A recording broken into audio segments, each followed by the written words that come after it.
بسم الله الرحمن الرحيم الحمد لله رب العالمين الصلاة والسلام على أشرف خلق الله محمد بن عبد الله صلوات ربي وسلامه عليه ومن تبعهم بإحسان إلى يوم الدين ودنا يتكبراتشوه የአፍሪካ እንግዳ ፕሮግራም ተከታታዮች በአራቱም አቅጣጫ ያላችሁ ዛሬም أحييكم بتحية الإسلام والسلام السلام عليكم ورحمة الله وبركاته ያልኩኝ ከዚህ ከሳውዲ አረቢያ ሪያድ አፍሪካ ቲቪ ስቱዲዮ እየተዘጋጀ በየዕለቱ ወደ እናንተ የሚቀርበው የአፍሪካ እንግዳ ፕሮግራም ነው። ባረከላሁ ፊኩም። ፕሮግራማችን ለመከታተል በኢትዮ ሰዓት 11545 ሆሪዞንታል 45000 ሲምቦል ሬት እንደዚሁም በናይል ሰዓት 11636 ቨርቲካል 27500 ሲምቦል ሬት ላይ ከፍ ብለን እንታያለን፣ እንደመጣለን። አላህ Subhanahu Wa Ta'ala ጾማቸውን ከተቀበላቸው ሰዎች ያድርገን። የዛሬው እንግዳዬ ከወደ አዲስ አበባ እንግዲህ በቅርብ በአድዋ 00 አዳራሽ የኢትዮጵያ ሙስሊም ወጣቶች ካውንስል ምስረታ በዓል በየአካባቢው በየክልሉ እየተካሄደ እንደሆነ ታውቃላችሁ። ኦሬዲ አብዛኛው የተጠናቀቀ ይመስለኛል። ግን የዛሬው የአፍሪካ እንግዳ ተጋባዥ እንግዳ ከአዲስ አበባ ሙስሊም ወጣቶች ካውንስል መካከል ከአመራሮች ከስራ አስፈጻሚዎች መካከል አንዱ ነው። እንደዚሁም ደግሞ በሶሻል ሚዲያ ላይ በጣም አክቲቭ ነው። የሆነ ነገር አይቶ ማለፍ አይችልም። ማስታወቅ ያስፈልገውም ደንብ ስለሆነ ነው። ወንድሜ ፉአድ ሁሴን የዛሬው የአፍሪካ እንግዳ ተጋባዥ እንግዳ ነው። አብራችሁ የምቆየው መሐመድ አብዱራህማን አቡ አፍናን ከካሜራ በስተጀርባ ካሉ ወንድሞች ጋር በጋራ በመሆን ነው። መልካም ቆይታ። ባረከላሁ ፊኩም። ጆሮአችሁንና ልባችሁን በድጋሚ እንድታውሱኝ ያልኩኝ በቀጥታ ወደ እንግዳ የማልፈው ተከታተሉን። طيب ፉአድ ሁሴን በቅድሚያ ነው አላህ Subhanahu Wa Ta'ala ፈቃድ ሆኖ በዚህ በተከበረው ወር በረመዳን የአፍሪካ እንግዳ ተጋባዥ እንግዳ ለመሆን ፈቃደኛ ስለሆንክ ጊዜህን ቆርሰ ስለሰጠኸኝ በአድማጭ ተመልካቾች ስም ከልብ ላመሰግንህ እወዳለሁኝ። እንኳን ደህና መጣ ፉአድ። እንኳን ደህና ቆያችሁ። እኛም አንጋፋ በሆነው ከብዙዎች ቀድሞ ብዙ ስራ እየሰራ የነበረው አሁንም እየሰራ በሚገኘው በአፍሪካ ቲቪ እንግዳ አድርጋችሁ ስለጋበዛችሁ እኔም ታላቅ ክብር ይሰማኛል። አመሰግናለሁ። طيب እንግዲህ ፉአድ ዛሬ አንድ ሁለት ሶስት ጉዳዮችን ለማንሳት ስናስብ ያው ምርጫችን ያደረግነው አንተን ነው። እንግዲህ ላሰብናቸው ሀሳቦች ያው ተገቢው ምላሽ የሚሰጠን እሱ ነው ብለን አምነንና ወደን ፈቅደን ወደ አንተ መተናል። አንተ ደግሞ አላሳፈርከንም። ያው ጥራችንን ተቀበለህ በድጋሚ ስለመጣ በጣም ደስ ብሎኛል። ምክንያቱም ሚዲያ ላይ በጣም ነው የምንቸገረው ፉአድ። ማለት አፍሪካ ቲቪ ያው ታውቀዋለህ አንተ አሁን 15ኛ ዓመታችንን አካባቢ ይዘናል። እንደ አንድ የሚዲያ ሰው እንግዶችን መርጠን ለዚህ ርዕስ ለዚህ አጀንዳ እንትና ይመጥናል እንትና ይሆናል ብለን ወደ እነሱ ስንሄድ ዛሬ ነገ በማለት ጉዳዩን በጣም አድካሚ ነው። ግን አንተ ያው በቀጥታ ጉዳዩን ተረድተህ ለሚዲያም ቅርብ ስለሆንክ ይመስለኛል እሺ ስላልከኝ በድጋሚ ከልብ አመሰግናለሁ። ፉአድ እስኪ የተገናኘነው በረመዳን ስለሆነ ለሁሉም እንግዶቼ ከምጠይቀው ጥያቄ በጣም ኮመን የሆነ ጥያቄ አለኝ እኔና አንተ ደግሞ አዲስ አበባ ልጅ ነህ። ያለህበት ሰፈር የጾም ድባብ ምን ይመስላል? ከዚህ እንጀምር። በነገራችን ላይ ሰፈር አንተ ያው መርካቶ አደሬ ሰፈር ነው ብዙ ህይወቴን ያሳለፍኩት። አሁን ወደ በተለይ በኑሮ ምክንያት ደግሞ ሌላ ቦታ ቀየር ያለው ግን ብዙ ጊዜ የረመዳንን ሁኔታ የምናስባሳልፈው ያው ታሪኩም እንትኑም ያለኝ ትውስታውም ያለኝ እዚሁ መርካቶ ሀደሬ ሰፈር ወይም ባዩሽ መስጊድ የሚባለው አካባቢ ላይ ነው።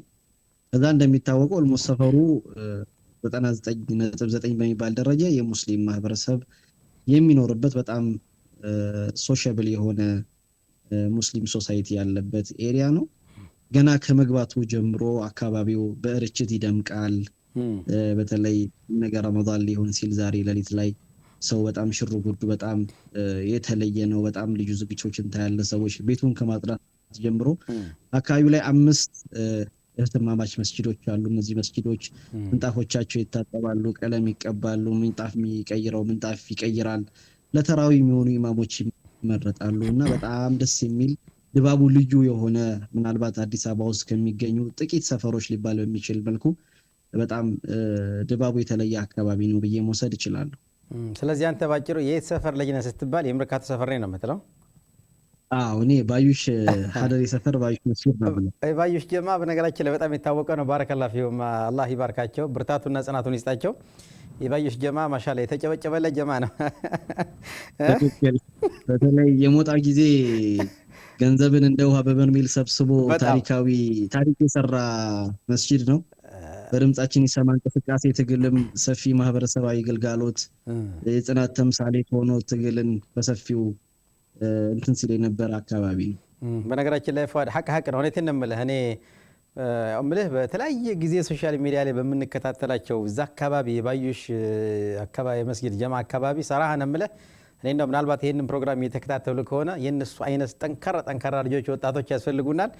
አላህ አሁንም በድጋሜ ብርታቱን ጽናቱን ይስጣቸው፣ አጅሩን ከፍ ያድርግላችሁ ለማለት እወዳለሁኝ። እኔ ከተቀመጥኩበት ተንስቼ ባጨበጭብ ያው ይገባቸዋል። በሀቂቃ በአዲስ አበባ ደረጃ በተለይ ቀደምት ከሚባሉ መስጂዶች መካከል አንዱ ነው። አዲስ አበባ ላይ ከተሰሩ ሶስተኛ መስጂድ ነው አዲስ አበባ ላይ በጣም ታሪኩ ረጅም የሆነ በተለይ ሚዲያ ላይ ያሉ ሰዎች ይሄ መስጊድ ተንተርሰው ዶክመንተሪ ቢሰሩ ማህበረሰቡ ብዙ አካባቢ ላይ ያለውን ከእስላም ጋር ያለውን መስተጋበር ምናምን በጣም ብዙ አዲስ ታሪኮችን የምናገኝበት አካባቢ ነው። እንደ መስጂድም በጣም ግዙፍ ስራዎችን የሚሰራ በተጠራበት የልማት ሃይማኖታዊ እንዲሁም ማህበረሰባዊ እንቅስቃሴዎች ላይ ሁሌም አለው ብሎ ምላሽ የሚሰጥ በጣም ትልቅ ጀማ ያለበት መስጂድ ነው። በነገራችን ላይ በዛ አካባቢ አልፌ ያለው ግን በቃ በማየው እንቅስቃሴ በቃ የሆነ ሰዓት ላይ ሄጄ እዛ አካባቢ በቃ መስገድ ሁሉ ፈልጋለሁ፣ በአካል ማየት ሁሉ ፈልጋለሁ ኢንሻአላህ። አህለን ሲመቻችሁ እንግዶቻችን ናችሁ። አህለን ወላሂ ከምር ነው የምነግርህ ፉአድ እና አላህ ይጠብቃችሁ ሁላችሁንም። طيب ወላሂ እኔ ያው እንደሚታወቀው በጣም ከአቅመ አደም ካለፍኩኝ ምናምን በኋላ ነው መጾም የጀመርኩትኝ። ምክንያቱም ያው በአብዛኛው ሰው የሚያውቀው ምናልባት በልጅነት ጊዜም ቢሆን ያው ክርስቲያን ሀፍ ሙስሊም ከሆነ ቤተሰብ የመጣሁትና ማነሳው እንትን አለኝ እሱን ጋር ትንሽ ረመዳኖች አልፈውኛል። የረመዳን ማለት የመጀመሪያው ልምምድ እንዴት ነበር? ሶሪ እኔ ማለት ትንሽ ይሄ ጉዳዩ ትንሽ ሄድ መጣ ያለ ነገር ስለሆነ እንጂ ጾም እንኳን ያው ብዙ የሚከብድ አይደለም። ምክንያቱም ያው ከቤተሰብ ጋር ነው ጾሙንም የጀመርኩት። ስለዚህ የሆነ ውስጥ ተቀብሎ ደስ ብሎ የምትጾመው ጾም ስለሆነ ያን ያህል ከበድ ያለ ወይም የተለየ ነገር አልነበረውም ለኔ። ኦኬ ምናልባት ግን እንደ ፉአድ ምናልባት እዚህ ላይ በደንብ ታግዘኛለህ ብዬ ተስፋ ያደርጋለሁ። አሁን ቀጥዬ የማነሳው ሀሳብ ላይ እንግዲህ ፉአድ አንተ ቢያንስ እንዳው ግማሽ ቤተሰብህ የሚሆነው የክርስትና እምነት ተከታይ ናቸው ብዬ ግማሽ የሚለውን ቃል እንኳን ባልደፍረው እንዲሁ የተወሰኑ የቤተሰብ አካላቶችህ የሌላ እምነት ተከታዮች የክርስትና እምነት ተከታዮች ናቸው። እንደው ላንተ እምነት ያላቸው መልከታ በቤት ውስጥ ያላችሁ ባህሪያት ያላችሁ የኑሮ ሁኔታ እንዴት ነው የሚለው ላንሳና ከዚህ ጋር ግን አያይዘ ለምሳሌ ያክል መቼም እነሱን ለማስደሰት ብለህ እኔ በማውቅህ አንተ ሶሻል ሚዲያ ላይ ማንንም ለማስደሰት ብለህ የሆነ ነገር አላህን የሚያስቀይም ነገር አላህን የሚያስቆጣ ነገር መስመር የታለፈ ነገር ስታይ ሶሻል ሚዲያ ላይ እንኳን በጣም ቀድመው ከሚወጡ ሰዎች አንዱ አንተ ነህ ፉአድ። ስለዚህ እንደው እናንተ ቤት የሌላ እምነት ተከታዮችም ስላለበት ለምሳሌ የሆነ ነገር ሊያዙ ይችላሉ ሊሉ ይችላሉ። አይ ይሄ ፈጣሪ አምላኬ አላህ Subhanahu Wa Ta'ala ስለሚከለክል አላደርገውም እንደምትል እርግጠኛ ነኝ።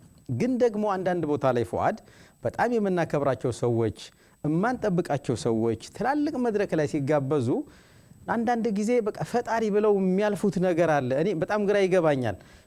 አላህ ለማለት ምንድነው ማለት አላህ ቢሉ እነዛን ሰዎች ላለማስቀየም ነው ወይስ ምንድነው?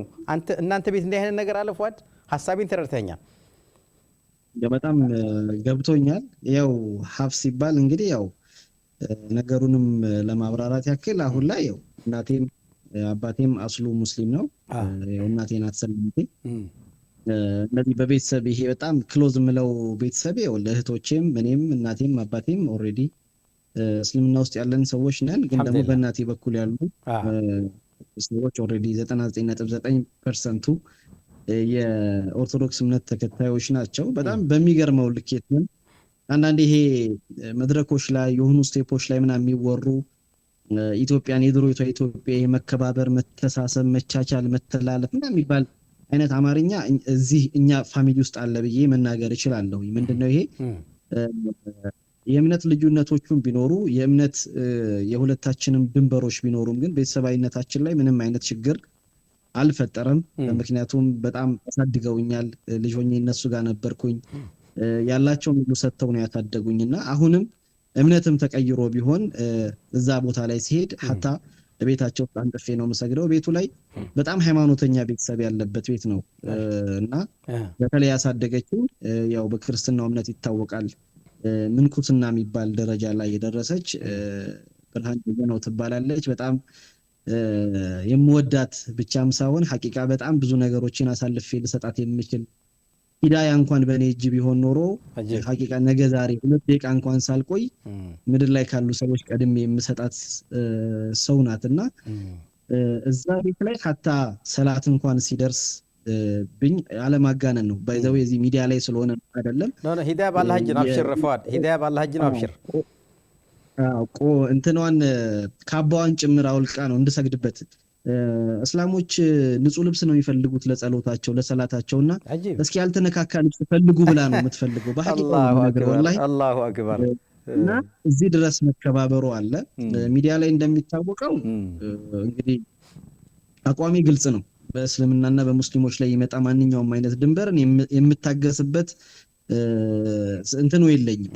አላሁ ሱብሓነሁ ወተዓላ ጌታችን እስከሆነ ድረስ የትም ቦታ ሲመሰገን በጌትነቱ ባሰበተልን በራሱ ቁርአንና ሐዲስ ላይ ባለው ስም ጠርተን በክብር የምናመሰግነው ከጉድለት ሁሉ የጸዳ ምንም አይነት እንከን አልባ የሆነ አምላክ ነው የምናመልከውና አንዳንድ ኢትዮጵያ ውስጥ ባለው ተጨባጭ እኔም ብዙ ጊዜ የምታዘበው አንተም እንዳልከው በተለይ ሙስሊሞች መድረክ ሲያገኙ ጌታቸውን ፕሮሞት አድርገው ተናግረው ስለዛ አልহামዱሊላህ የምትለዋን ነገር እንኳን ከአንደበታቸው ለመውጣት በጣም ሲቸገሩ አያለው። ይሄ ከምን የመጣ ነው ብለህ ስታስብ አንዳንዴ ልቦናችን ውስጥ ስለ እስልምና ያለን ዕውቀት አንሶ ሳይሆን በጣም ሳይኮሎጂካሊ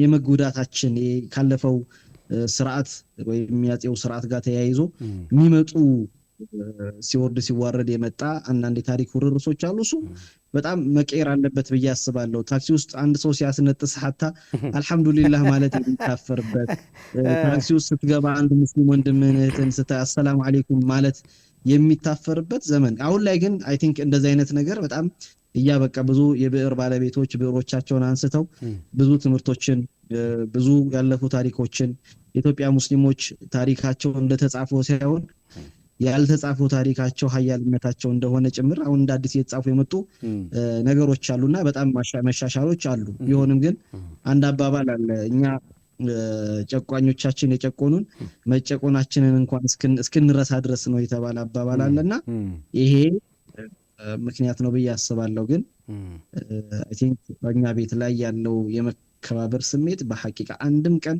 ሃይማኖቴ ላይ ለማንጓጠጥ ድንበር ለማለፍ በእኛ እጅ እኮ ትላንት በልታል በእኛ እጅ እኮ ትላንት ጠጥታል የሚል ስሜት ሳይሆን በቃ ዛሬ ፏድ ልጅነቱ እንዳለ ነው፣ ግን የእምነት መስመር አለን፣ እሱን እናከብራለን። እኔም ደግሞ ያው አላሁ ሱብሓነሁ ወተዓላ ያዘዘን ነገር ስላለ በዛ መከባበር ስሜት ውስጥ በሰርግም በለቅሶም በተለያዩ ቤተሰባዊ ግንኙነቶችም ስቲል ቤተሰብ ነን። ግን ደግሞ አንዳንድ የሚለዩ መስመሮች ላይ ግን ያው እንለያያለን። ባረከላሁ ፊክ።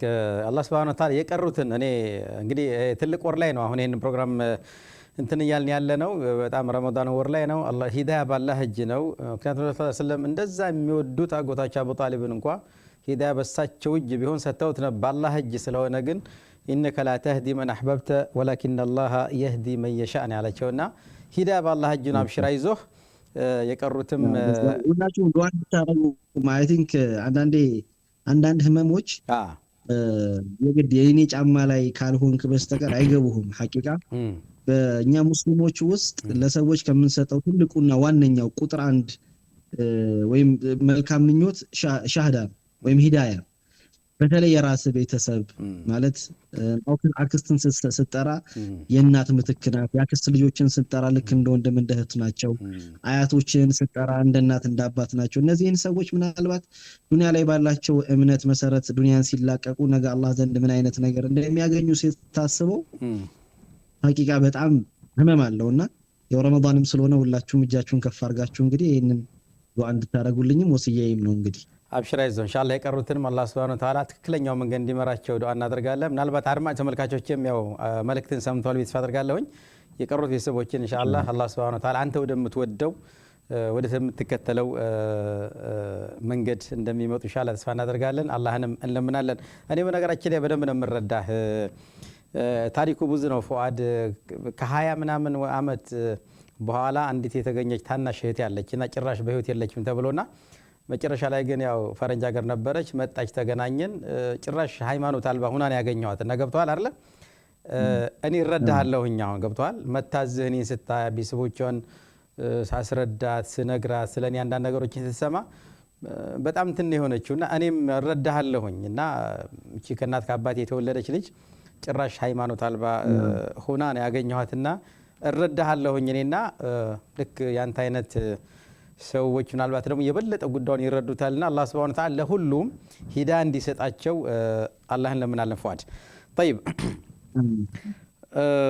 በነገራችን ላይ ይሄ የእናንተ ቤት ለብዙ ኢትዮጵያውያኖች ምሳሌ ይሆናል ብዬ ነው የምወስደው። ያለው መከባበር ያለው እንትን አብዛኛው ኢትዮጵያዊ ሁሉም ማለት ይቻላል የእናንተን ቤት እንደ ትልቅ ምሳሌ ሊወስድ ይገባል። ሰራ በዚህ ደረጃ ሌላው ምናልባት እስኪ ፉአድ ቀደም ሲል በጥር 3 ላይ በአድዋ 00 አዳራሽ የአዲስ አበባ ሙስሊም ወጣቶች ሊግ ካውንስል ምርጫ ተካሂዷል። አዲስ አበባን ወክለው ከተመረጡት 11 አካባቢ ስራ አስፈጻሚዎች አንተ አንዱ ነህ። እስኪ ምርጫው ምን ይመስል ነበር? የምርጫው ሂደት አጥራ አድርገህ ምን ይመስል ነበር? እንደዚህም ደግሞ አያይዘህ ከአዲስ አበባ ሙስሊም ወጣቶች ሊግ ካውንስል ምን እንጠብቅ ከዚህ በኋላ? ሁለቱን አንድ ላይ አያይዘህ እስኪ ተፈضل። በጣም ጥሩ ጥያቄ ነው። እንግዲህ የኢትዮጵያ ሙስሊሞች በታሪካቸው በጣም እጅግ በወርቃማ ብዕር ሊጻፍ የሚችል ታሪክ ተመዝግቧል በኢትዮጵያ ሙስሊሞች። እሱም የኢትዮጵያ ሙስሊሞች መሪዎቻቸውን በምርጫ ድፍን ኢትዮጵያ ላይ መሪዎቻቸውን በድምጻቸው መርጠዋል። በዚህ ውስጥ እንግዲህ ያው ታሪክ ነው፣ ምንም እንትን አያስፈልገውም። የድምጻችን ይሰማ እንቅስቃሴ ትግል ካፈራ ወይም ደግሞ ከሚጠብቀው አንዱ ውጤት መሪዎች ወይም ኢትዮጵያ ውስጥ ያሉ ሙስሊሞች መሪዎቻቸውን በራሳቸው ማንም ሳይመርጥላቸው ይምረጡ የሚል አንድ ጥያቄ ይዞ ነበር በተነሱ ጥያቄዎች እና እሱ እውን የሆነበት ታሪካዊ ቀን ነው ብዬ መውሰድ እችላለሁ። ከዛ በኋላ እንግዲህ ተቋሙ በምርጫ መሪዎቹን ከመረጠው ጂ በስሩ አደረጃጀቶችን ወይም ደግሞ መሰል ማህበረሰብን የሚያገለግሉ ልክ እንደ ወጣት ካውንስሉ አይነት አደረጃጀቶችን መፍጠር ነውና ይሄ እንግዲህ አንተም እንደጠቀስከው በአድዋ ድል መታሰቢያ አዳራሽ ውስጥ የአዲስ አበባ ሙስሊም ወጣቶች ካውንስል እውን ሆኗል። ይሄ ሲሆን እንግዲህ በርካታ ውጣ ውረዶች አልፎበት የመጣ ሹመት ነው። ሹመት ሲባል ያው እንግዲህ ስጦታ። በዚህ አጋጣሚ ፉአድ መብሩክ፣ እንኳን ደስ ያለ። ምክንያቱም የትልቅ ኃላፊነት ነው፣ ታሪካዊ ኃላፊነት ነው እና መብሩክ ሚሊዮን መብሩክ። መብሩኩ ይቆይልን። ምክንያቱም ይሄ ኃላፊነትና ነው። ሀቂቃ በጣም አማና ነው በራሱ። ለምሳሌ ያክል የአዲስ አበባ አንተ በዚህ እድሜ አንድ ነገር ግልጽ ነገር ፉአድ፣ በጣም ከ60 ዓመት ሙሉ ሲንከባለል የነበረ የኢትዮጵያ እስልምና ጉዳይ ጠቅላይ ምክር ቤት በአዋጅ ጸድቆ ከዛ በኋላ መጅሊስ በምርጫ ተካሂዶ ከዛ አልፎ ደግሞ በየክፍለ ሀገሩ በየሀገሩ ተዋቅሮ አዲስ አበባ ላይ መጥቶ የአዲስ አበባ ሙስሊም ወጣቶች ካውንስልን ትመጥናላችሁ ተብለ ስትመረጥ ይሄ እውነት ለመናገር መታደል ነው። ሲሪየስ እረዳሃለሁ ሀሳብ። ሌላው ምን መሰለ፣ ያው እንደ ድምጻችን ይሰማ ትውልድ እንግዲህ የአቅሜን ያክል ያው ዋጋ ከፍያለሁኝ ብዬ አስባለሁኝ። ዋጋው ምናልባት ለድሉ ይመጥን አይመጥን ባላውቅም በትክክል በዚህ ረገድ ውስጥ ያው ማህበራዊ ሚዲያ ላይ የነበረኝ ተሳትፎ ነበረ። ኢትዮጵያ ሙስሊሞች በየትኛውም ዓለም ላይ በየትኛውም ሀገራዊ አቅጣጫ ላይ ተቀምጠው ለሚደርስባቸው ሃይማኖታዊ ግፍ፣ ሃይማኖታዊ በደሎች ድምጽ ሰውን ቆይቻለሁና ለምን በዚህ ልክ መቀጠል የለበትም። በቃ ፎርማል በሆነ መንገድ ተቋም ውስጥ ገብቶ ማህበረሰብን ማገልገል ምን እንደሆነ የአቅሜን ያክል አስተዋጽኦ ማድረግ አለብኝ በሚል ከዚህ ከማህበራዊ ሚዲያ ጎን ለጎን ራሱ ቦታው ላይ ገብቶ የሆነ ቦታ ላይ ተቀምጦ የማህበረሰብን ጥያቄ አዳምጦ አስፈላጊውን የሆነ መፍትሄ ለመስጠት ተቋማዊ በሆነ መንገድ ትግሉን መቀጠል ይገባል የሚል አቋም ይዤ ነው እና ወደዚህ ቦታ የመጣሁት። ያው ከክፍለ ከተማ ጀምሬ ነው ተወዳድሬ የመጣሁት። ብሎ የትምህርት ደብዳቤ ሳይሆን የተሰጠኝ አካባቢ ላይ ተወዳድሬ አልፌ በክፍለ ከተማ ደረጃ ቀጥታ ወደ አዲስ አበባ ካለፍኩኝ ወዲህ ነው ወጣት ሊጉ ወጣት ካውንስሉ ደግሞ ስራ አስፈጻሚውን ሲመርጥ ደግሞ ፉአድ ለዚህ ቦታ ይመጥናል ተብሎ እንግዲህ የሹመት ደብዳቤ ተሰጠኝ። ከዚህ በኋላ እንግዲህ ያው እንደሚታወቀው እንደ ሀገር ወጣቱ ቁጥሩ ብዙ የሆነበት ሀገር ነው ያለነው። እንደ እስልምናም እንደ ሙስሊሞችም ደግሞ ካየነው የወጣቱ ቁጥር በጣም ሰፊ ነው። ይህንን ወጣት አባት አልባ ሆኖ ለዘመናት ቆይቷል። ወጣቱ በብዙ መንገዶች እንቅስቃሴዎችን ሃይማኖታዊ ትግሎችን የሃይማኖቱ ድንበር እንዳይደፈር ሰፊ እንቅስቃሴዎችን ሲያደርግ የነበረ ወጣት እንደሆነ ይታወቃል። ይሄ ደግሞ በተቋማዊ ይዘት ደግሞ ወጣት ካውንስል ሆኖ ሲመጣ እንግዲህ እንደ ወጣት ምን ይጠበቃል? በእስልምናችን ውስጥም እንደምናውቀው እስልምና ላይ ወጣቶች ያላቸው አበርክቶ በጣም ሰፊ ነው። ነብዩ መሐመድ ሰለላሁ ዐለይሂ ወሰለም በዘመኑ በወቅቱ ነብይነት ማዕረጋቸው ሲነሱ እንግዲህ በወጣቶች ተነስሬያለሁ፣ ተረድቻለሁ፣ ተደግፌያለሁ ብለው እንዳሉት ሁሉ ወጣትነት ሰይጣን ይፈልገዋል፣ ወጣትነት ዲነል ኢስላም ይፈልገዋል። ወጣትነት ብዙ ጎታች ኃይል ያለበት የእድሜ እርከን ነውና ይህንን ወጣት ለዲኑ ብቁ፣ ለሀገራዊ ጉዳዩ ላይ ንቁ ተሳታፊ፣ በማህበረሰባዊ እንቅስቃሴዎች ውስጥ ሚናውን የሚወጣ በሀገር ኢኮኖሚያዊ ጉዳዮች ላይ ያለውን ሰጥቶ ለሀገር አበርክቶ ያለው ወጣት እንዲኖር እንዲሁም ደግሞ ሃይማኖታዊ ጉዳዮች ላይ ጥንቁቅ የሰው ሃይማኖት የማይነካ በራሱ ሃይማኖት የማይደራደር ብቁ ጥንቅቅ ያለ ምርጥ ዜጋ የማፍራት ሂደት እንግዲህ ይጠበቅብናል ብዬ አስባለሁኝ። በዚሁ እግረ መንገዴን ማነሳው ነገር ምንድነው የአዲስ አበባ ወጣት እንግዲህ ተቋሙ የሱ ነው። በምርጫ ይወክሉኛል ይጠቅሙኛል ብሎ የመረጣቸው ሰዎች አሉ። ከተቋሙ ጋር የማግባቡ እንኳን ጉዳዮች ቢኖሩ ጠጋ ብሎ ተቋሙን የማገዝ ተቋሙን የመደገፍ ተቋሙ ምን እየሰራ ነው ብሎ ክሮስ ቼክ የማድረግ ካልሰራም በመውቀስ ሲሰራም ደግሞ በርቱ አይዟችሁ ከጎናችሁ ነን በማለት ኢትዮጵያ ሙስሊሞች ካሉበት ችግር የሚያወጣ የወጣት አደረጃጀት ነው ብዬ አስባለሁኝ። በተለይ እንደ አዲስ አበባ ወጣት ሴንተርም ነን።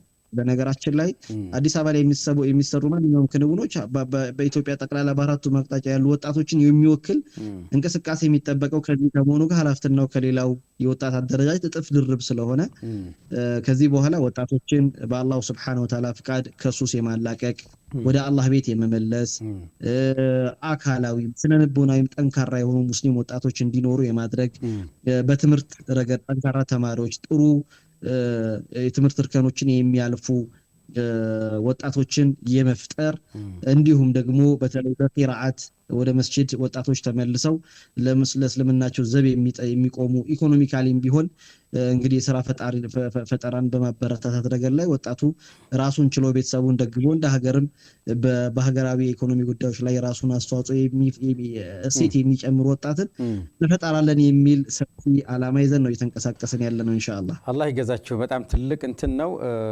ሰራህ አላህ Subhanahu Wa Ta'ala እድሜና ጤና ሰጥቷችሁ ያሰባችሁት የሚሳካላችሁ ያድርጋችሁ፣ ጽናቱን ይስጣችሁ።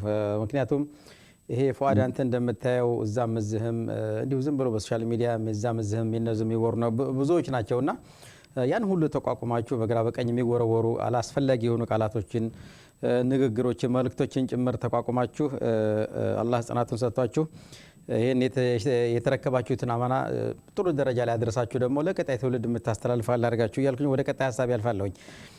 ሌላ ምናልባት እንግዲህ ፉአድ አሁንም ቀጣይ ከማነሳው ሐሳብ ላይ ብዙ ጊዜ ሶሻል ሚዲያ ላይ በጣም ምርር ብለህ ስትናገር በተደጋጋሚ ሰምቻለሁኝ። ብዙ ጊዜ ፉአድ በተደጋጋሚ በሴቶቻችን ላይ ሊሆን ይችላል፣ በእኛ ላይ ሊሆን ይችላል፣ በትምህርት ሊሆን ይችላል፣ በተለያዩ ተቋማቶች ላይ ሊሆን ይችላል። ነገር ግን ብዙ ጊዜ በተደጋጋሚ ማህበረሰብ የሚገነባበት ተቋም ላይ ነው ችግር እየተፈጠረ ያለው። በትምህርት ቤት ላይ ሂጃብ አትልበሺ፣ ሶላት አትስገጂ፣ ገብቷል። ሌላም ቦታ ላይ ስትሄድ በቃ ማህበረሰብ የሚገነባበት ቦታ ላይ የተመረጠ እንዲህ አይነት ችግሮች አልፎ አልፎ ሲከሰቱ እናስተውላለን። ምን ያህል ችግሮች እስካሁን ድረስ ተፈተዋል ቆመዋል አላሁ አለም።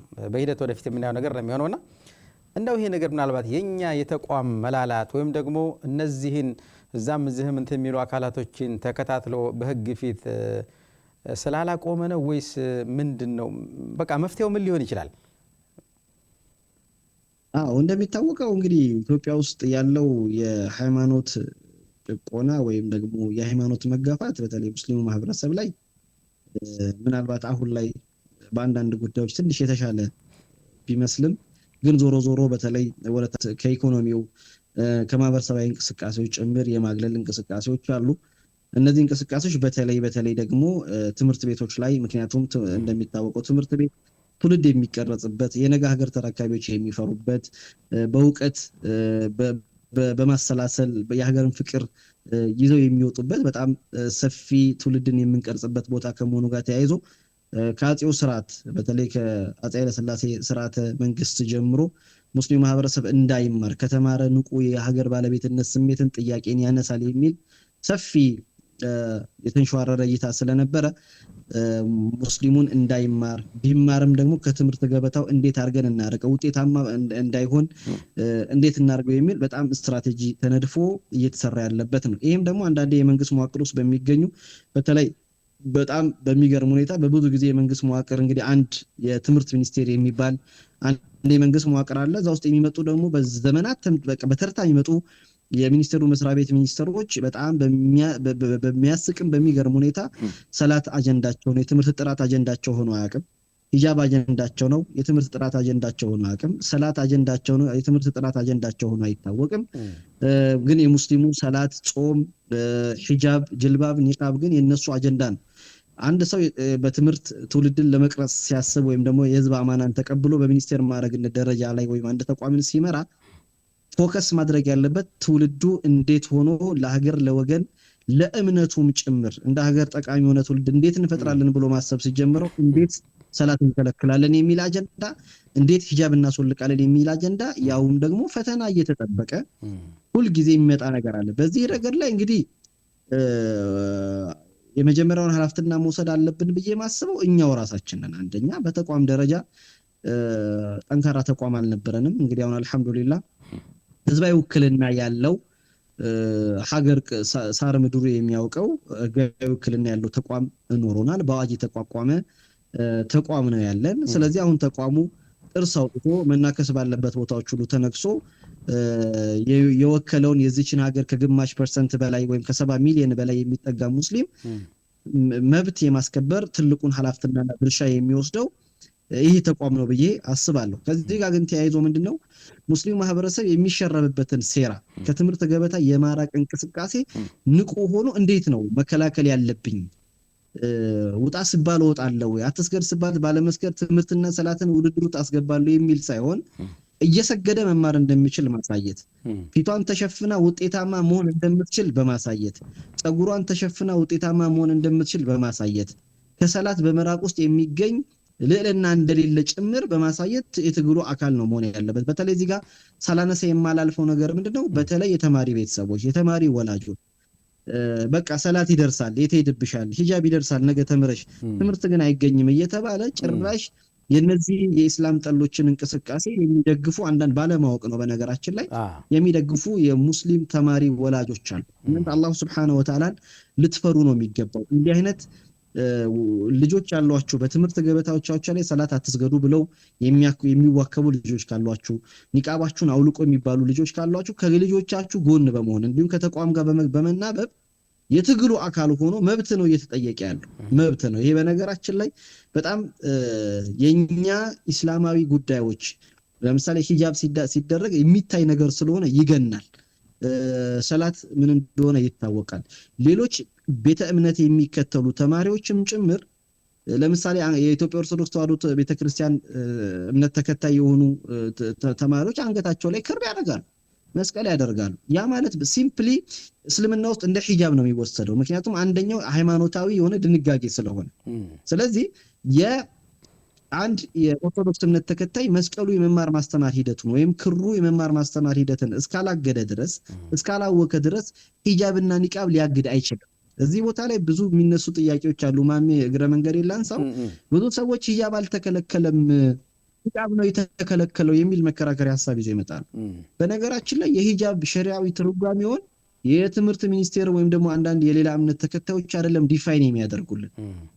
ግልጽ ነው። ተቋማችን ውስጥ የሚገኝ የዑለማ ምክር ቤት አለ። ከዑለማ ምክር ቤት በላይ ደግሞ አላህ Subhanahu Wa Ta'ala በተከበረው ቃሉ ላይ ሂጃብ ምን እንደሆነ አብራርቶታል። የኛ መመለሻ ሂጃብ የሰዎች አረዳድ ሳይሆን አላህ Subhanahu Wa Ta'ala ቁርአን ላይ ሂጃብን እንዴት አብራራው፣ ከዚህ በኋላ የቁርአን አያውን ደግሞ ዑለሞቻችን እንዴት አብራሩልን፣ እንዴት አስረዱን፣ ሂጃብ ምንድነው ብሎ ዲፋይን አደረጉልን ብለን ወደ እነሱ እንጂ የምንመለሰው ወደ መንግስት ተቋማት ውስጥ ወደሚገኙ አንዳንድ ግለሰቦች ሂጃብ እንደዚህ ነው ኒቃብ እንደዚህ ነው እንዲሉን አይደለም።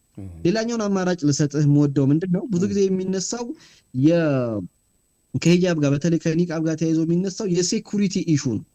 በጣም በሚገርም መንገድ አንድም የሴኩሪቲ ወይም ደግሞ ለምሳሌ የኢትዮጵያ ብሔራዊ ደህንነት መረጃና ደህንነት፣ የአዲስ አበባ ፖሊስ፣ የፌዴራል ፖሊስ ምናምን የምትላቸው የአዲስ አበባ ጸጥታ ጽህፈት ቤት የሚሆን በዚህ በጸጥታ ዘርፍ ላይ የሚገኙ መሰል ቢሮዎች አንድ ቀንም ልብ ብለህ አዳምጠኝ እዚህ ጋር አንድ ቀንም ኒቃብ የመማር ማስተማር ሂደት ችግር ሆኖ አንድ ቀንም በኒቃብ ምክንያት ሪፖርት መጥቶላቸው ያውቃል። የጸጥታ ጉዳይ ማለት ነው። አንድ ቀንም ማለት ነው። እነዚህ በቀጥታ የጸጥታ መዋቅሩ የጸጥታ ጉዳይ የሚመለከታቸው የጸጥታ መዋቅር ውስጥ የሚገኙ ተቋማት ይህንን ጥያቄ ባላነሱበት ተጨባጭ የትምህርት ሚኒስቴር ግን ስራው አይደለም መሰመር ያለበት የጸጥታን ኢሹ የሴኩሪቲ ኢሹ ማንሳት የሚገባቸው በመጀመሪያ እነዚህ ተቋማት ናቸው። እነዚህ ተቋማት እንደ ስጋት ባላነሱበት ተጨባጭ ትምህርት ሚኒስቴር እንደ ስጋት ሊያነሳውም አይገባምም፣ ልክም አይደለም። ገብቷል። ትምህርት ሚኒስቴር ምንድነው ማድረግ ያለበት? የትምህርት ካሪኩለሙን ቀርጾ በዛ መሰረት ተማሪዎች ገብተው እንዲማሩ ሎቢ ማድረግ ነው እንጂ ያለበት ስለ ጸጥታ ስለ ምናምን ማውራት የሚገባል ሌላ ራሱን የቻለ አካል አለ። ስለዚህ እኛ ሁልጊዜም ቢሆን መሆን ያለብን ሙስሊም ማህበረሰብ ኢስላማዊ በሆኑ ጉዳዮች ላይ ለሚወረውሩብን የትኛውም አይነት ቀስት የጋራ ጋሻ ሆነን ሴቶቻችንን ልንጠብቅ ሰላት እንዲከበር ልናደርግ ኒቃብ ተለብሶ ምክንያቱም በዚሁ ተመሳሳይ ላይ ባትና ላታቸውን እያሳዩ ደረታቸውን ጡታቸውን ከፍተው እያሳዩ ያሉ ተማሪዎች እንዲሸፈኑ ጭምር ሀገራዊ ግዴታችንን መወጣት ነው እንጂ ያለብን የተሸፈነን አካል ገልጦ ለመማር ማስተማር ሂደቱ ችግር የሚፈጥሩ እንስቶችን መፍጠር አስተዋጽኦ ልናደርግ አይገባም የሚል መልእክት አለኝ እዚህ ላይ። በትክክል እስካሁንም መፍትሄ ያላገኙ አንዳንድ እህቶች እንዳሉ ይታወቃል። ግን ያው በደንብ አስመረህ ተናግረህበታል። እንግዲህ እንደ ተቋም አሁን በተናጠል ሳይሆን ተቋም አለን፣ ራሱን የቻለ ህጋዊ ተቋም አለን። በዛ ሂደቱንና ህጉን ተከትሎ እንደው ለአንዴና ለመጨረሻ ጊዜ በጣም እንትን ነው እና ተደጋገመ በየጊዜውና ኢንሻአላህ ለአንዴና ለመጨረሻ ጊዜ የሚያበቃበት ቀን እንደሚሆን እንመኛለን ኢንሻአላህ። ከዛ በተረፈ ጥሩ አስቀምጠው አልፈዋል። طيب እስኪ ሌላ ወደ ፐርሰናል ጥያቄ ወደ አንተ ልምጣና ፉአድ ሶሻል ሚዲያ ላይ በጣም አክቲቭ ነህ አንተና የሙስሊሙ ማህበረሰብ የሶሻል ሚዲያ አጠቃቀም እንዴት አየው? እስኪ አጠር አድርገህ። ሶሻል ሚዲያው ላይ ሙስሊም ማህበረሰብ ያው በደንብ አለ። ሁሌም እንደምናገረው በጣም ቁጥሩ በጣም ሰፊ ነው። ግን የባህር ላይ አረፋ ማለት በብዙ ልክ ባህር ላይ ያለ አረፋን ካየኸው ወጀብ በመጣ ቁጥር ወደ አራቱም አቅጣጫ የሚበተን የራሱ የሆነ አቋም የሌለው የሚገለጽበት የራሱ የሆነ ማንነት ከለር የሌለው ስብስብ ነው ብዬ ወስድ አይጋነንም። አንዳንዴ እስልምናን አላህ Subhanahu Wa Ta'ala ስለሚጠብቁ አንዳንድ ካምፒዮኖች በጣም አክቲቭሊ ተሰርተው ውጤታማ ስለሚሆኑ እንጂ ልክ በሌላው መንገድ አጀንዳ ሴት ተደርጎ ሎቢ ተደርጎ የሆነ ተጽዕኖ ፈጥሮ ሀታ አንዳንዴ ሀገራዊ በሆኑ ጉዳዮች ላይ ፖሊሲን ላይ ኢንቮልቭ አድርጎ አስተያየት ሰጥቶ እንዲህ አይነት የተናበበ ነገር የለም። ዞሮ ዞሮ እግረ መንገዱን ገብቶ እገሌ ምን አለ ገሊት ምን አለች የሚል እንቅስቃሴ ካልሆነ በስተቀር ሚዲያን በተለይ አሁን ሶሻል ሚዲያ እንግዲህ ዘመኑ የሶሻል ሚዲያ ነው አይደለም። እኛ የሀገር መንግስታት ጭምር ሚዲያ ምን ተባለ ማን ምን ጻፈ እስቲ ዛሬ ሀገሬ እንግዲህ የሚመራው ሀገር ካቢኔ ሚኒስተሮች ምን ተባሉ ተብሎ ኢኮኖሚ ላይ ምን አስተያየት አለ ህዝቡ እንዴት እየኖረ ነው ተብሎ መንግስታት ጭምር ወደ ሚዲያ በተሳቡበት ወቅት ሚዲያ ላይ መብዘዝ ልክ ነው ብዬ አላምንም። ስለዚህ አጠቃቀማችንን በጣም ጥቅም ላለው ነገር ማዋል መቻል አለብን።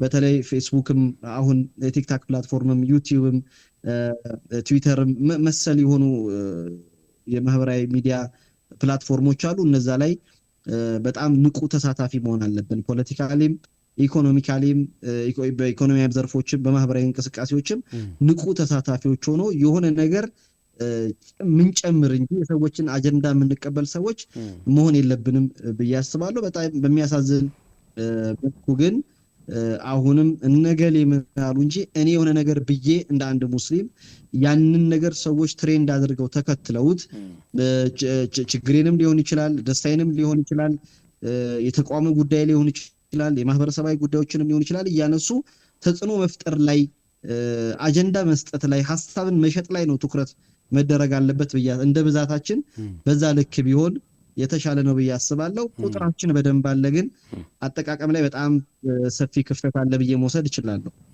طيب እስኪ እንግዲህ ሰዓቴን ለመጠቀም ያክል ያስካቸውን ሀሳቦች ለማንሳት እሞክራለሁ በተቻለኝ አቅም። ፏድ በድጋሚ ስለመጣ በጣም ደስ ብሎኛል። ሌላው እስኪ አሁንም ወደ ግል ወደ አንተ ወደ ራስህ ፐርሰናል ጥያቄ ነው ማለት ሶሻል ሚዲያ ስላነሳን ነውና ያንተ ተመራጭ የሶሻል ሚዲያ ፕላትፎርም የትኛው ነው? ፌስቡክ ነው? ዩቲዩብ ነው? ቲክቶክ ነው? ወላ የትኛው ነው ያንተ ተመራጭ የሶሻል ሚዲያ ኔትወርክ? ወላሂ እኔ ያው እንግዲህ ሰው እንደሚያውቀው እኔ ያው ፌስቡክ ላይ ነው መጀመሪያ ሰው የሚያውቀኝ፣ ግን ጽሁፍ ላይ ብዙ ሰነፍ ነኝ። ያው ጽሁፍ ላይ ሰነፍ ሲል መጻፍ አልችልም ማለት አይደለምና ጽሁፍ ላይ ሰነፍ ላይ ቪዲዮ ይቀናኛል። መናገር ላይ በጣም ጥሩ እንደሆንኩ አውቃለሁ። እቃዎችን ሐሳቤን በተደራጀ መንገድ መግለጽ እወዳለሁና ቪዲዮ መስራት ስለምወድ አሁን ላይ ለኔ በጣም ምቹ የሆነ የመጣው ቲክቶክ ነው ብዬ መውሰድ እችላለሁ። ምክንያቱም ቲክቶክ እንደምታውቀው የቪዲዮ ፕላትፎርም ስለሆነ እዛ ላይ ሐሳቦቼን በደንብ ስለምገልጽ ነው። ግን ያው ሰው መነሻውን አይረሳምና ፌስቡክም ያው እንደዛው ነው። طيب አሁንም ካንተ አልወጣሁም። ኮሜንት ታነባለህ? ትመልሳለህ? ፖስት አድርገህ ዲሌት አድርገህ ታውቃለህ? አዎ መቼም አንዳንዴ ሰው ነህና የሆኑ ስሜቶች ብልጭ ይሉብሃል አእምሮ ላይ። ያንን ነገር ቶሎ ብለህ ለማህበረሰብ ያው በጣም በፖዚቲቭ አንተ ጋር ወስደው ያችን ሀሳብ ስትሰጥ አንዳንዴ ጥሩ ያልሆኑ ምልከታዎችን የሚያመጡ ምናልባት አንተም ባልተረዳህበት መንገድ ሰዎች ተረድተው የሆነ ፕላትፎርም ላይ ቀውስ ሊፈጥር ይችላል። ምናልባትም ልክም ልትሆን ትችላለህ። ልክ ስለሆንኩኝ ማንም እንደ ልቡ ይሁን ምናምን የሚል አመለካከት እኔ የለኝም በሐቂቃው። ትዕግስት የለህም?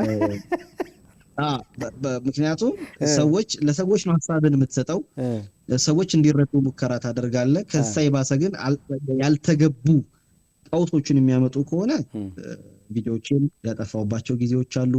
ፌስቡክ ላይም እንደዚሁ ፖስቶችን ብዙ ጊዜ ጽሁፎችን ያጠፋውባቸው ጊዜዎች አሉ። ኮሜንት በጣም ነው ማነበው። ማለት ፏድ እዚህ ጋር ላስቆመና እስኪ ለመልሰና ያጠፋቸው እነዚህ ፖስት ወይ መልእክቶችን ፖስት ካደረክ በኋላ ወይም ሼር ካደረክ በኋላ ያጠፋቸው ከስር ያሉ ሀሳብ ኮሜንቶችን አንብበህ ነው ወይስ በራስህ ምናልባት ማህበረሰቡ ባልሆነ መንገድ ሊረዳኝ ይችላል ብለህ ነው ወይስ ከስር ያሉ ኮሜንቶችን አንብበህ የሰዎችን ተከትለን ያጠፋው?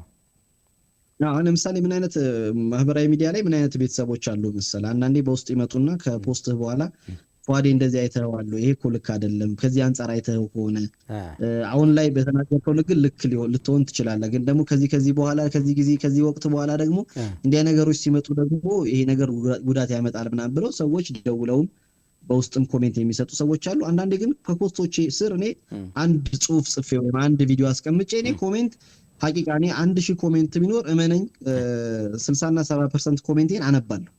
በደንብ ነው ማነበው። በቻልኩት መጠን ደግሞ ሪፕሌይ ለማድረግ ሐሳቤንም በተደራጀ መንገድ ለማስረዳት እሞክራለሁ ኮሜንት ላይ ማለት ነው። ከዛ ውጪ ግን ከኮንቴክስቴ ውጪ የሆኑ ስድብ፣ ሃይማኖታዊ ጉዳዮችን ነክቶ ግላይ ማንነቴን ተንተርሶ የሚሳደቡ ሰዎችን እሱ እኔ ያው እንደተሰጠኝም ስለማልቆጠር ነው። ግን ኮሜንት አይቼ ከፖስቴ ጋር አመሳከሬ ለምሳሌ በአንድ ጉዳይ ላይ አንድ ቪዲዮ ስሰራ ያ ነገር እኔ ስናገር የነበረው ሞሽኔ ወይም የኔ እንትንና ተናግሬ ከሰዎች እኩል ደግሜ ቪዲዮውን ሳየው ስህተቶች እኔም አገኛለሁ። ግልጽ ነው አገኛለሁ። የዛኔ ከኮሜንት ጋር አመሳከሬ ያንን ቪዲዮ ያስተካክዬ እሰራለሁ። ወይም ደግሞ ምክንያቱም የምትሰራው ለአላህ ከሆነ አጅርህን አላህ ዘንድ የሚያበላሽብህና ማህበረሰብ ዘንድ ደግሞ ከሱልህ በላይ ወደ ጥፋት አረዳዶች ከመጡ ማጥፋቱ የተሻለ ነው። ምንም ችግር የለው። እንደዛ ነው እኔ ማሰብ። ትመልሳለህ ግን ምን ትመልሳለህ? ኮሜንት ታነባለህ? ጥሩ። ይሄ በጣም ጥሩ ልምድ ነው። ኮሜንት አንተ ከሼር ባደረጋቸው ሀሳቦች ላይ መልእክቶችም ሆኑ ቪዲዮዎች ኮሜንቶችን ማንበብህ እኔ በጣም የሚበረታታ ነው። ምክንያቱም የሰው ልጅ ነህና አላህ አልከማል ሊላህ አላህ ብቻ ነው ሙሉ ሰው ልጅ ስንባል ጎደሎች ነንና ኮሜንቶችን ሀሳቦችን አንብበህ ተገቢ የሆኑ ነገሮችን እንደምትወስድ ተስፋ አደርጋለሁ። ግን ትመልሳለህ? ምክንያቱም አንዳንድ ኮሜንቶች በጣም አድገኛ ዳንጀር ኮሜንቶች አሉና ቦግ ብሎ ምናምን ወይ እኔ በነገር ላይ ምን አለ መሰለ ያው ኮሜንት አንዳንዴ እንደ ጺም ሲኖር የሆነ ዲን ስትል ምናምን ብዙ ሰው ፋር አለ ይሞክራል ገብቷል። እና ሰውን እንዳመጣጡ ነው የምንመልሰው የሆነ ሊረዳ የፈለገ ጥያቄ ሆኖ ስርዓት ባለው መንገድ የሚጠይቅን ሰው ስርዓት ባለው መንገድ ቆንጆ አድርገህ አማናውም ስላለብህ ነው። በነገር ላይ የዛን ሰውዬ ባክግራውንድ ሳተው ጥያቄውን ተንተርሰህ ትመልስለታለህ ኮሜንት ላይ። ከዛ አንዳንዱ ደግሞ መጥቶ ሊያሸማቅቅ ይሞክራል፣ የሆነ ስም ይሰጣል፣ በሆነ ነገር ሊያነውርህ ይሞክራል ምናምን። አንተ በተመሳሳይ መንገድ ያው ኦኬ ቀጥል ፏዲ፣ መቀጠል ትችላለህ። አጠር አድርገህ ያው እናጠናቃለን፣ ሰዓትም እየሄደ ስለሆነ ቀጥል። እሺ ያነሳነው ሶሻል ሚዲያውን ኮሜንት ከማንበብ ጋር ዲሌት ከማድረግ ጋር ተያይዞ ነበር።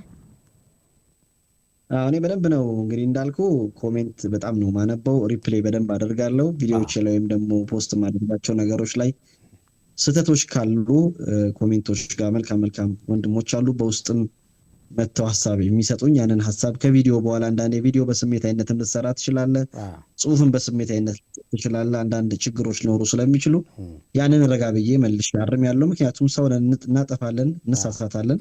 ያን ብቻም ሳይሆን ፊት ለፊትም ወጥቼ ይቅርታ የመጠየቅ ችግር የለብኝም። ማሻአላህ طيب ባረከላህ ፊክ። ይሄ በጣም ደስ የሚል ነገር ነው። ክብራትና ክብራን የአፍሪካ ቲቪ ፕሮግራም ተከታታዮች ስትከታተሉት የነበረው ወንድም ፉአድ ሁሴን ከአዲስ አበባ ነበር። የአፍሪካ እንግዳ ፕሮግራም እስካሁን የተከታተላችሁትን ይመስል ነበር። አብራችሁ የነበርኩት እኔ መሐመድ አብዱራህማን አቡ አፍራን ከካሜራ በስተጀርባ ካሉ ወንድሞች ጋር በጋራ በመሆን ነው። ነገ ኢንሻአላህ በሌላ እንግዳ በሌላ ርዕስ እስከምንገናኝ አስተውዲኩሙላህ። ሰላም አለይኩም ወራህመቱላሂ ወበረካቱ።